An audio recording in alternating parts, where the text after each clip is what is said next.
राम राम मित्रांनो, पशुप्रेमी ब्लॉग या चॅनल तुमचं स्वागत आहे. तर सांगायचा मुद्दा हा आहे मित्रांनो की उन्हाळ्यामध्ये आपल्याला सावलीचं महत्त्व कळते आणि खरं सावली खूप गरजेची आहे.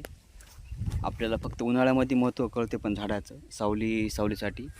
पण पावसाळा हिवाळा आपल्याला झाडं नकोशी वाटतात, कारण की त्याचा पाला वगैरे पडते किंवा ती सावली नकोशी वाटते. पण उन्हाळ्यामध्ये आपल्याला खूप गरज असते सावलीची. तर बघू शकता तुम्ही आता सावली कसे बैल बसलेले आहेत मस्त एकदम कार सावली मस्त.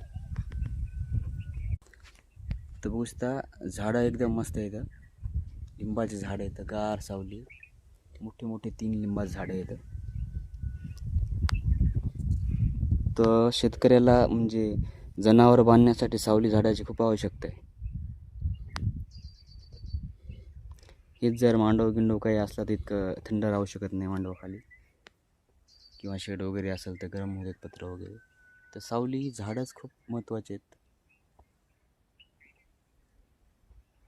पण दिवसांदिवस शेतकरी झाडं ठेवणं झालं आहे, कारण की त्या सावलीनं पीक येत नाही म्हणते किंवा अडचण वगैरे समजा होतात. तर पण सावली महत्त्वाची.